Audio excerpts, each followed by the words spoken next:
So for our last new section of this unit, we need to talk about limits involving infinity. This is going to take two different paths, okay? The first part is going to involve what happens as we approach vertical asymptotes. We talked a little bit about that. We haven't done a whole lot of that yet. And those are occasionally called infinite limits. The second part is going to talk about what's happening as the limit itself, like as the x value actually approaches infinity. And those are called limits at infinity. So we're looking at two things. First, we're going to talk about infinite limits, which technically don't exist. And these involve vertical asymptotes. And the other are limits at infinity.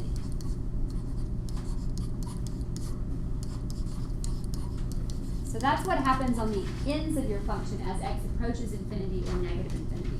So all that's going to be done in one lesson.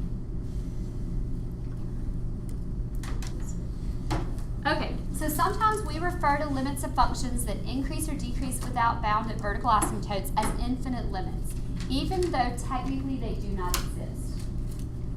So rather than just writing D and E in the blank, we will sometimes put something else out beside it to tell us more about what's happening there. So let's take a look at the function 3 over x minus 2. I think we can all look at that function and know that there's a vertical asymptote where? Positive 2. And we have actually reviewed a little bit of horizontal asymptotes already, which we're going to look at in great detail at the end of this section. But based on what we already know, we know there's a horizontal asymptote at y equals what? A horizontal at y equals 0 because the higher power is on the bottom. Okay? Then if you take a look at the actual graph of that, we see that over in this section right here, in the left half of this graph to the left of positive 2, to the left of positive 2, that the graph lives over in this area, right? Because if I substitute 0 in, I get negative 3/2, which is negative 1.5, which is enough to kind of tell me that this rational function is behaving in this manner.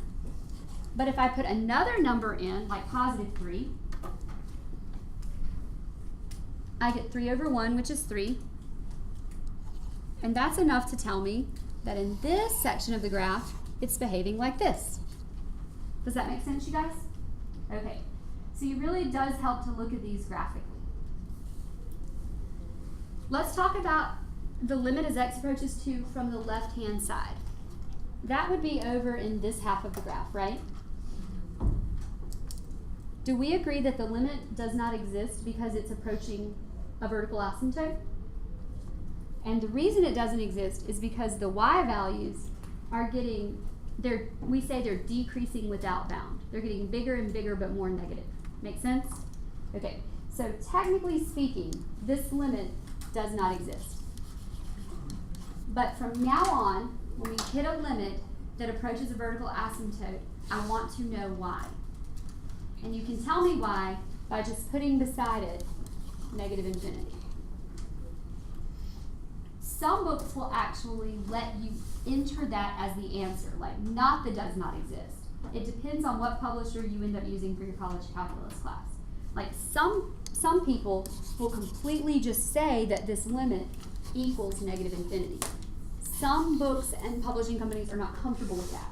They want it to say does not exist and then just have the negative infinity with it. I will take either one, but you have to tell me that it's negative infinity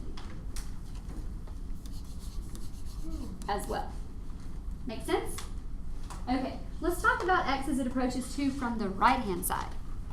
That's over here, and once again, the limit doesn't exist because I'm approaching positive infinity with my y values.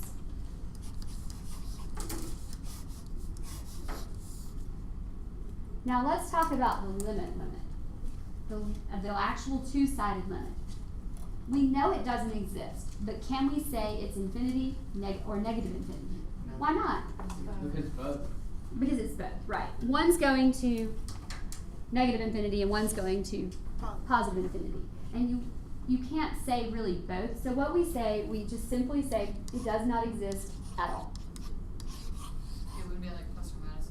No, you just say it does not exist at all. So it's odd because technically we define a limit, a limit as a number, and infinity is not a number. But you will see certain books that will allow you to say that this limit equals negative infinity, this limit equals positive infinity, even though technically neither one of them exists. This limit you can't say anything about because one side's going negative, one side's going to the positive. So with vertical asymptotes, you just have to investigate the graph. That's all there is to it. And just see what it's doing. You can kind of look at your table as well like we've done in the past, and you can figure it out from there. Questions so far? All right, let's look at another. Let's take a look at y equals negative 2 over x plus 3, and we want to find the limits as x approaches negative 3 from the left and the right, and the two-sided limit at negative 3.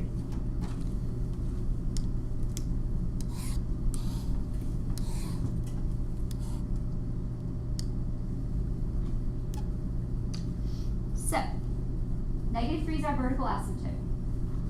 We'll put that on our graph. And then we have a horizontal asymptote at 0. We'll put that on the graph. And then if I'm not mistaken, you guys can double check me, if I put like negative 4 in, I get negative 2 over negative 1, which is positive 2. So this side is doing this. And over here, if I plug, say, 0 in, I get negative 2/3. So this side looks like that.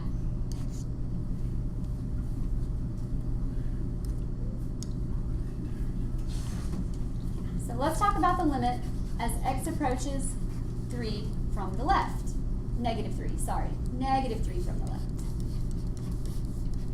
What would we say about that limit? It doesn't exist because it's going to positive infinity. How about the limit from the right?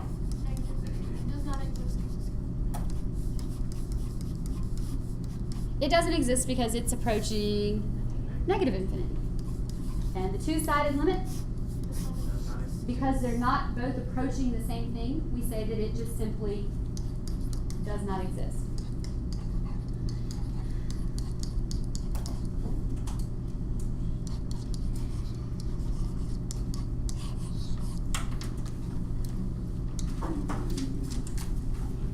So for our third example, we have g of x equals negative 1 over parentheses x minus 1 squared.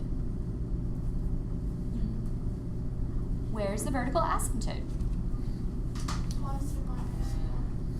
At positive 1, right guys? That's where the denominator equals 0, right? Okay, where's the horizontal? At 0, because there are higher powers in the bottom. So of course, that's where we want to look at the limit, because all the others could be found by direct substitution. We want to look for this one right here.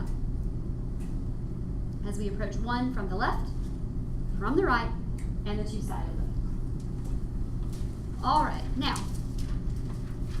let's take a look at, let's plug 0 in. If I plug 0 in, I get negative 1 over negative 1 quantity squared, which is positive 1, right? So it's negative 1 over 1. Negative 1. So at 0, we have negative 1. So we know that in this section of the graph, it's going to look something like that. Now if we plug in, say, positive 2, we get negative 1 over 1 squared, which is negative 1. So 2, negative 1. So let's talk about the limits. As we approach 1 from the left, where's it going? So it does not exist because it's going to negative infinity. As we approach from the right, where's it going? And because both of those are going to negative infinity, it is okay in this instance to say that the limit as x approaches 1 from both sides is also negative infinity. But when one goes to positive and one goes to negative, you simply say it does not exist.